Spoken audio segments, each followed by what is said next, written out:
Saudara-saudari terkasih, bahwa zaman sekarang itu kalau banyak ya tempat-tempat olahraga, fitness, gym semuanya ya, dokter kecantikan dan lain sebagainya. Kalau mau menguruskan badan itu bisa ya, bisa olahraga, atau juga ada yang ke dokter sedot lemak dan lain sebagainya.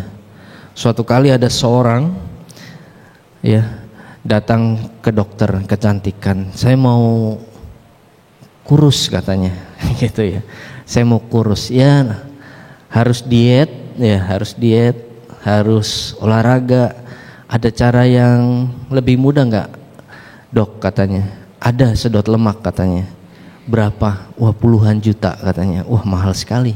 Ada yang murah nggak, dok? Ya murah biasanya ada, tapi di pinggir jalan katanya. Enggak apa-apa katanya. Ya enggak apa-apa. Iya, ada yang 15.000, ada yang 10.000, ada yang 20.000 ya. Bisa mengecilkan lengan, bisa mengecilkan pinggang ya, bisa mengecilkan perut, dada bisa juga. Kok murah sekali, dok? Iya, di tukang jahit. Permak ya, permak lengan, permak. Iya, bisa ya. Ibu bapak, saudara-saudara terkasih, bahwa Injil hari ini juga mengisahkan ya, orang yang mau berusaha ikut Tuhan pasti akan dikembalikan berpuluh-puluh kali lipat. Ini biasanya orang senang nih, pendeta juga senang, siapapun senang kalau khotbah ini ya. Amin. Ah, lu kan teriak amin kan pasti ya. Pokoknya kalau ikut Tuhan pasti dikasih berkali-kali lipat, 100 kali lipat. Wah, senang ya pasti ya. Ya, apalagi bacaan pertama gitu ya dari kitab Putra Sirak ya. Dikatakan bagi orang yang memberikan persepuluhan akan dibalas Tuhan 7 kali lipat dan berkali-kali lipat. Amin. Nah, ini kecil nih biasanya kalau ngasih perpuluhan gitu ya. Ya, aminnya kan rada-rada lemah. Tapi menurut saya bukan itu ya. Menurut saya bukan itu ya. Tidak masalah persepuluhan, bukan masalah persembahan. Bagi saya tadi dikatakan dalam bacaan pertama, menurut saya bagus ya.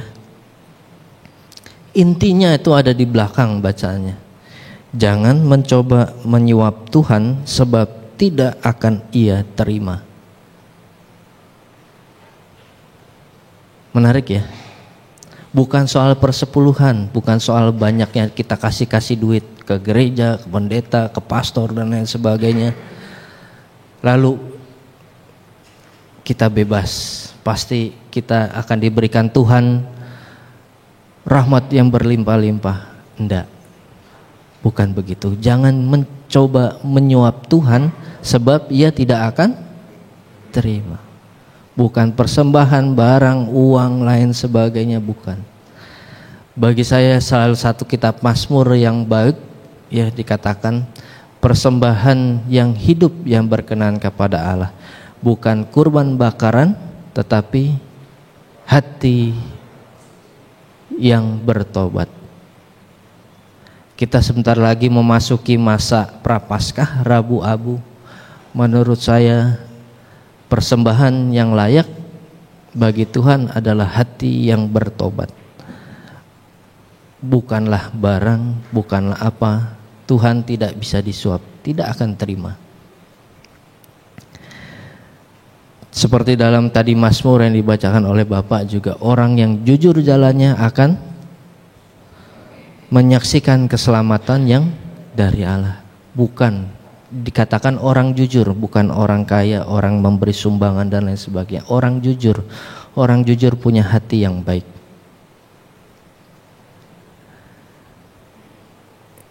Bahwa dikatakan dalam bacaan Injil pun menurut saya baik ya. Setelah Yesus berkata, betapa sukarnya orang kaya masuk kerajaan Allah, bahwa terus kemudian Petrus protes, kami udah ninggalin segala sesuatu, apa upahnya?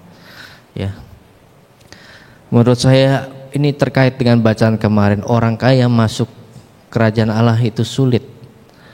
Dan bagi saya digambarkan oleh Tuhan Yesus seperti unta masuk ke lubang jarum. Dulu, waktu zaman-zaman dulu di Yerusalem, Kalau mau masuk, kalau sudah waktunya habis ya, sore gitu, biasanya ada pintu besar seperti ini. Semuanya bisa masuk, pintu besar, gerbang besar ya, kayak di film-film. Tapi kalau sudah jam malam, dia harus masuk lewat pintu kecil. Namanya disebut pintu lubang jarum.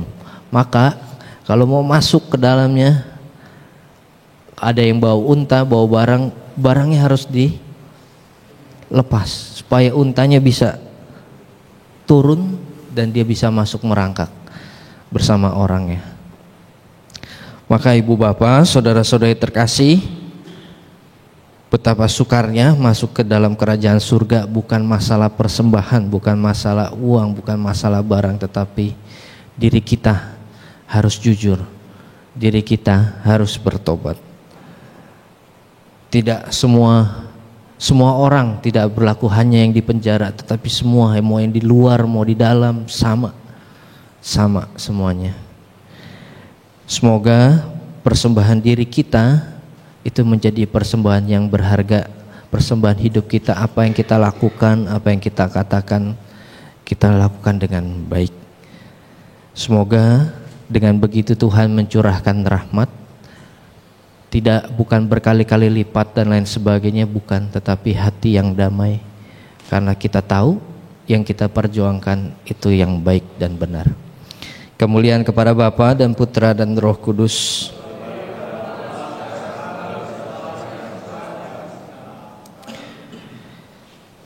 Mari kita lanjutkan dengan doa umat.